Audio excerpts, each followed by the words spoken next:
So, right, let's say that I then go out there, someone goes out there, I actually take the leap, I create something, I push something out there, and it fails miserably, right? I'm someone, let's imagine I've never really dealt with failure.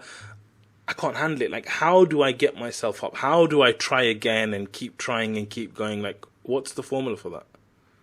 The fact is not to view the failure as some kind of stop point, but actually anticipate it in the journey. So, for example, I was recently at an event and I told my son, because I wanted him to start sort of getting into a bit of selling. So I said to him, I gave him some small products. Those Qibla arrows, I think, or something similar that you talked about. And I said to him, go out and sell these. And I guarantee you, well, I didn't say guarantee, but I'll tell you now that probably 9 out of the 10 people that you go to are going to say no. You're just waiting for that one. Okay. Because initially he was like, no, I'm not going to go there, Dad. I'm too scared. And what if they say no? And I said, look, 9 are going to say no. And then one of them's going to say yes. And you're just looking for that one. And that's reality in life. Like, a lot of your ideas will fail because, we're not born knowing, what's going to work and what's not. So it's about embracing that and saying that, look, failure is part of the journey. So I've just figured out one way that doesn't work, but, I've still got to find out the ways that do. So it's about not seeing it as the end point, as I say, and just embracing it as part of the journey. Yeah, I love that. Wonderful story, man. Like, it's so true that you've got to get comfortable with rejection. You've got to get comfortable with people saying no and it not doing well. It's like when you listen to all these stories of these authors, right? Like, I don't know, J.K. Rowling, who's probably the most successful author of all time, having so many rejections of her book and everyone else. But eventually, when they made it, it was amazing, Absolutely. So, alhamdulillah, that's great. MashaAllah. So, tell me a little bit more about like the middle phase. So I understand now why you started learning Roots. I understand how it kind of came about.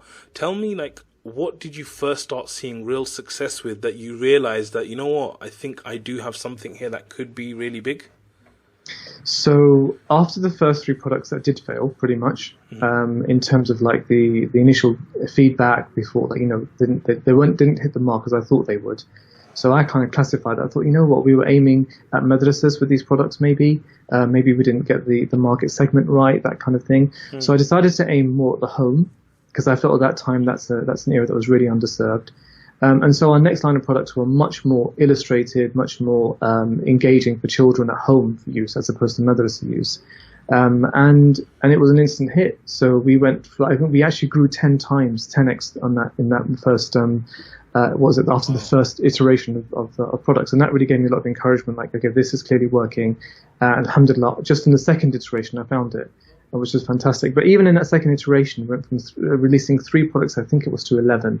So we actually increased the number of products as well a lot. And that was part of the point that, I don't know what's going to work necessarily. I can have a hunch, I'm learning, but I don't really know. So the more ideas I put out there, the better.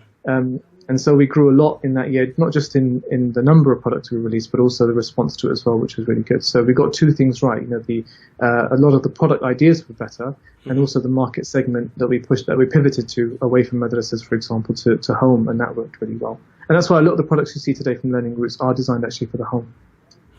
Okay.